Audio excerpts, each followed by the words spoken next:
What's going on, YouTube? Metal Complex here, and welcome to episode 16 of The Knife Guy. If you are new to my channel or you just came out of some weird corner of the internet and you have no idea where you are, I am a knife enthusiast, knife collector, knife user. I am a knife guy of all sorts. And I got here by just enjoying the different aspects of the knife world as it evolved and as I evolved with it. We all are knife guys. Every people, all the guys and gals watching this, we're all knife guys and gals in our own social settings, and we all kind of got here in some sense in the same way, and in other, but some of us took kind of unique paths. We all kind of arrived here in this weird spot. So what this series is about, for those of you who are new, is basically I just talk about things that we all experience in one way, shape, or form, and I lay a bunch of knives out. Usually it's stuff that I've talked about throughout the week or stuff that I'm going to talk about. Some of it's mine, some of it belongs to my generous viewers who have just sent it to me for review. And I just pick them up and flip them and talk about it. And just it's sort of a ramble. That's what I like to do. Because this channel is growing at a really, the pace that this channel is growing is just fantastic. I'm so thankful for everybody who's watched and subscribed, and the people who have decided to be Patreon supporters. That's just amazing. But with that comes a lot of people like either offering to lend me stuff or just giving me things out of nowhere. That's amazing. So all the stuff that's coming in, I get a chance to handle so much stuff. But like in the case of the gentleman's drop point that I got from Quest Custom Knives through Greg Gecko, this is an expensive knife. This is a $575 knife. Now, you guys know from my description of what kind of makes me nervous, like when I spend money out of my own pocket to buy a knife, around the $400 mark, and actually, truthfully, it's about $250 and up, but like XM18s at about $425 at base, they make me a little bit nervous to carry, especially when I've spent money out of my own pocket to buy it, right? So XM18s, for the most part, end up as safe queens in my possession, but I have used them before. But I'd be lying if I said that I use them without any reserve. Well, with people giving me gifts, like actually here's another good example. I love having all of my stuff down here in one place. The benefit to this move is that everything is down here in the same place where I can just grab it out of my drawer whenever I want to use it as an example. The drawback is that the lighting's terrible down here, and I'm using this thing that you can't see off camera because you guys know my new lighting's not here yet. By the way, speaking of the lighting, thank you so much, Harry, or Shaker MT down in the comment section. He actually donated the new lighting that's coming for the channel. That was super cool. Give him a thumbs up if you see him down there. But anyways, that's the drawback. Anyways, so another great example is this Mid-Tech Red Horse chopper.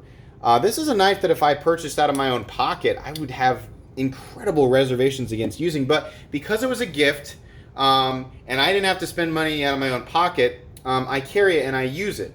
The interesting thing about that is that it puts me in this spot where I'm like extremely aware that the thing in my pocket is ultra expensive. And despite me being able to carry it and use it, I'm still reserved.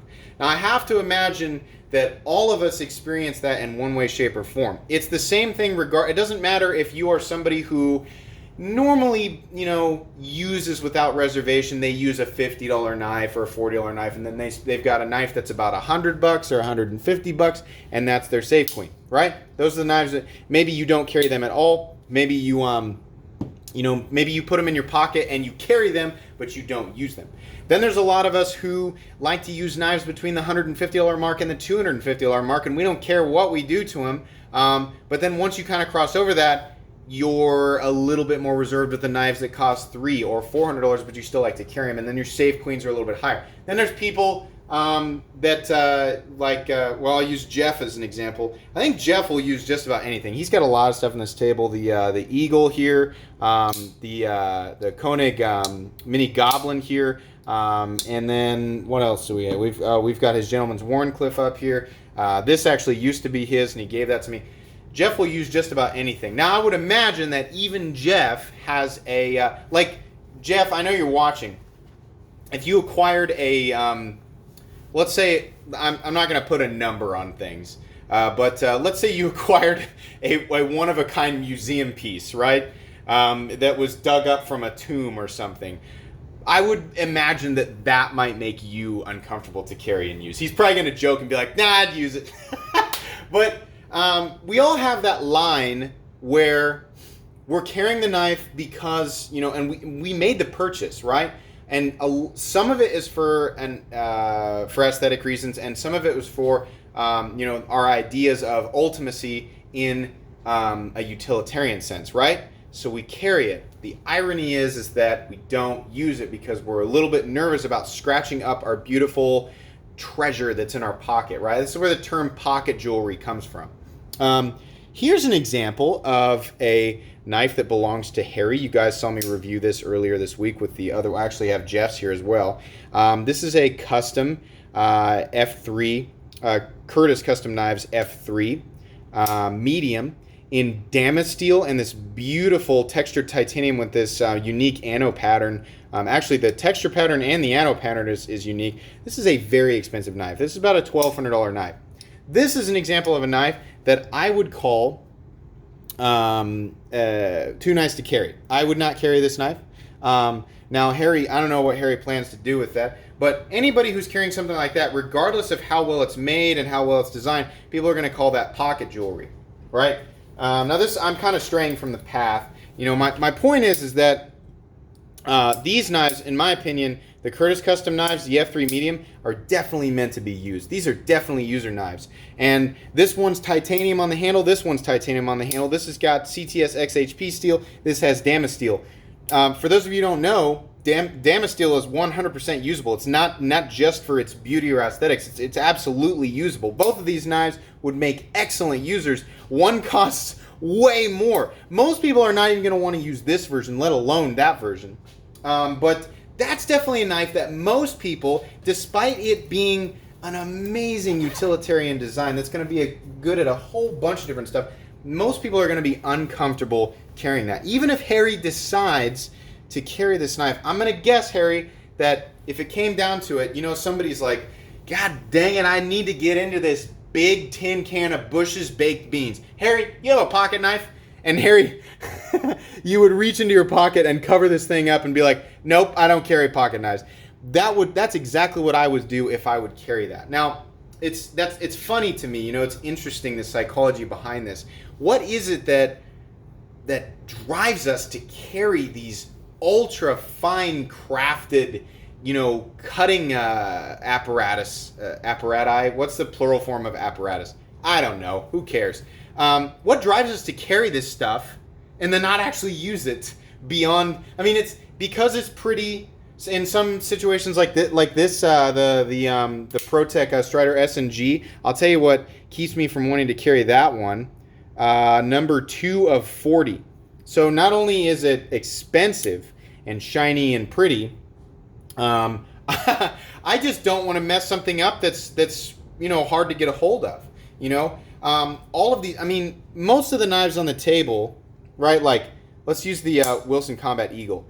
Man, what an awesome workhorse design, right? Textured titanium, it's been tumbled. The blade's been tumbled. The blade's made out of CTS XHP. It's got a recurve, nice drop point blade. It's got good cutting belly. It's got a nice swedge, nice puncture tip, but still a lot of strength back there. Nice flow through titanium design. I mean, the pocket clip's super basic. Every aspect of this knife, to me, screams user.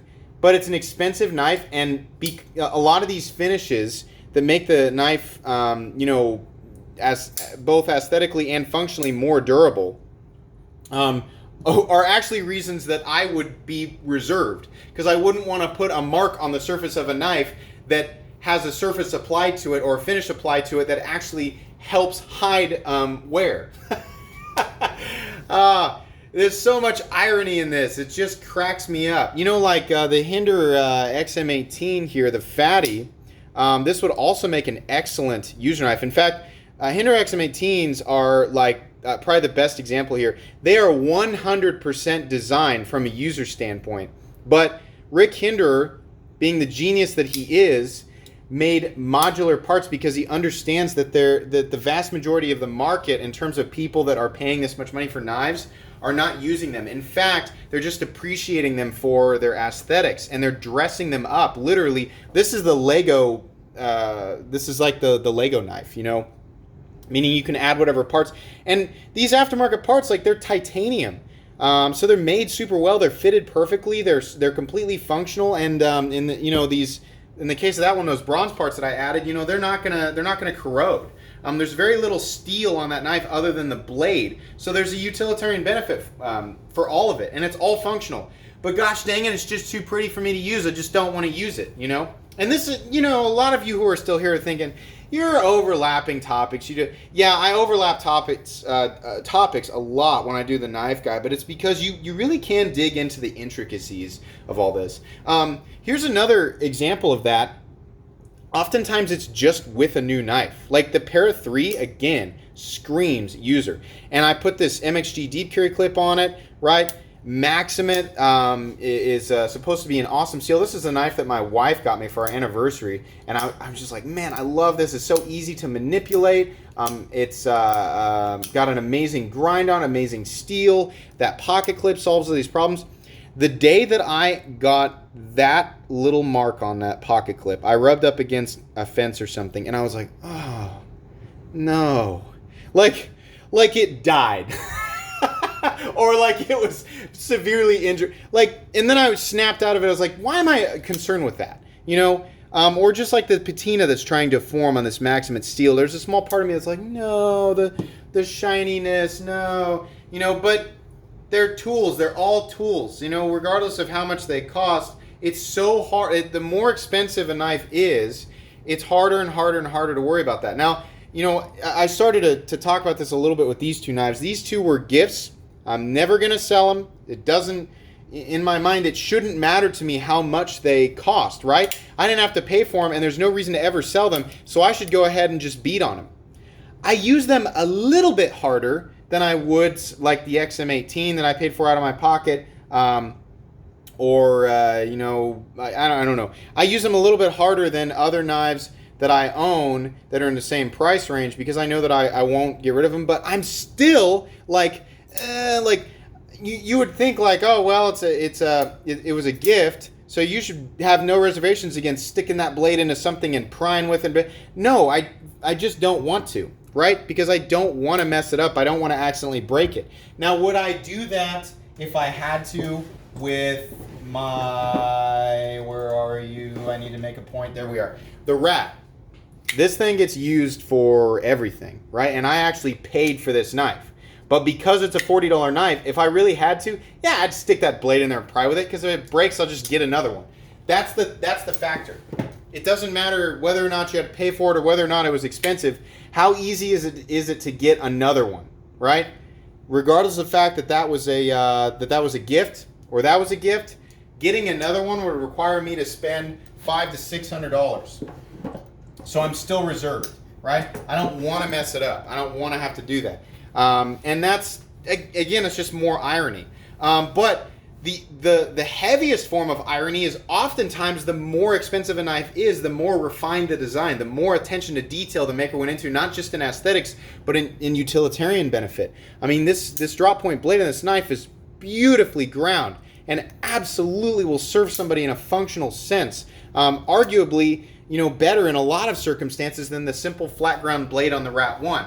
I don't mean to stir up anybody who loves her. I love the Rat 1, definitely. But to make my point, oftentimes you do pay more money for the amazing design, the amazing ergonomics, the incredibly refined blade geometry, cutting edge, blah, blah, blah. It is beyond aesthetics. You know, you're paying for a better and better and better user, even if there is diminishing returns.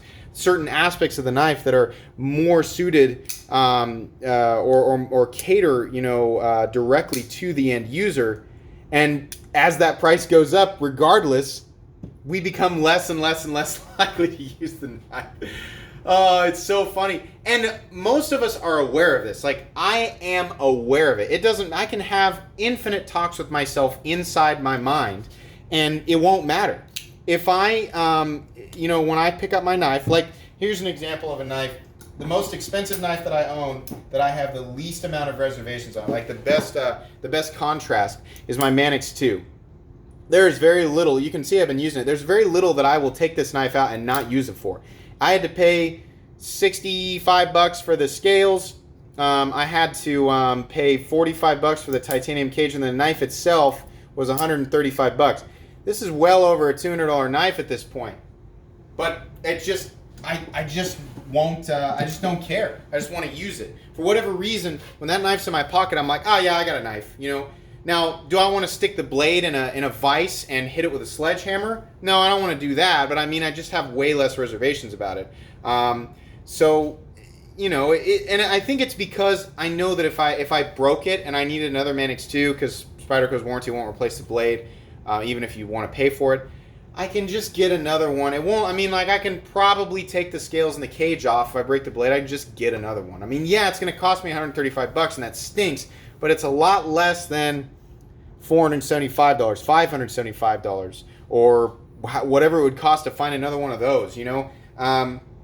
Now, is it still fun to carry these? Do we carry? A lot of us, listen, sometimes I will leave the house with a knife in my pocket with no intention of using it whatsoever. And that's when you have a, excuse me, opening another drawer here. That's when you carry a backup folding knife, right? Your backup, I mean, like, if you're going to carry one of your super nice knives, right, you might tell yourself, you might just tell yourself outwardly, like, yeah, I'll use it. You know, I mean, you know, it depends on what it is, but I'll use it. You're kidding yourself. You're going to use this. You're going to use the Tough Light or your Cadet or your sub $50 knife or your sub $20 knife, right? It doesn't matter if it's something stupid like opening a box or one of your coworkers needs something to cut with. That's what you're going to use.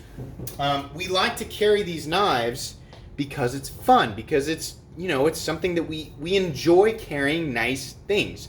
You know, people who are into watches, you like to wear a nice watch.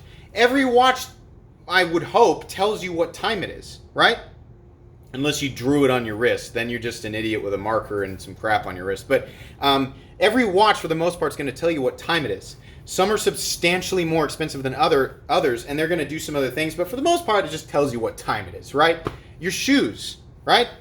You put them on your feet and you walk. Some shoes cost $40, and some shoes, I would imagine, cost over $1,000. Your jacket, you know, your cell phone. I mean, there are definitely cell phones out there that, I mean, for the most part, texting and calling, right? I mean, the cell phone I'm using to record this video has so many features that I never, ever use, and I'm paying way too much money for it.